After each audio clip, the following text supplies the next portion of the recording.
Mariée à Marc Lavoine depuis juillet 2020, Line Papin a écrit son 4e roman Le cœur en laisse paru depuis le 3 mars 2021. Venue pour parler de son dernier ouvrage sur France 2, la jeune femme en a profité pour faire quelques confidences sur sa relation avec le chanteur. Invitée pour la promotion de son nouveau livre Le cœur en laisse, Line Papin a fait de touchantes confidences au sujet de son époux Marc Lavoine.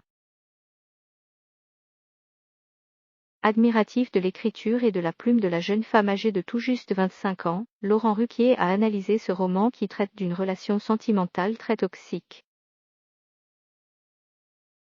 Il remarque, c'est drôle parce que c'est une mise en abîme. On vous croise par 2 fois dans ce roman. Point.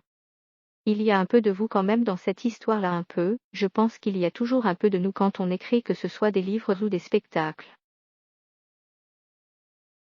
Répond l'auteur. S'interrogeant sur la possibilité que Line ait pu s'inspirer de son histoire avec Marc pour écrire ce roman relatant d'une relation amoureuse entre une personne célèbre et un écrivain, il lui demande « Vous étiez jeune écrivain et d'un coup vous avez fréquenté le milieu du showbiz grâce à Marc que vous ne connaissiez pas forcément. Est-ce que c'est ça aussi qu'on retrouve dans le livre ? J'ai commencé ce livre en 2016 et l'ai achevé pendant le premier confinement. Peut-être que ça a pu m'inspirer pour certains endroits, par exemple après c'est pas une histoire tirée de mon histoire. Enfin non, ce serait vraiment horrible si. Ajoute Line, amusée et visiblement très heureuse avec son époux. Je pense que votre histoire avec Marc est beaucoup mieux que celle-ci, je vous rassure. Indique Laurent avant que son invité ne réponde, j'espère.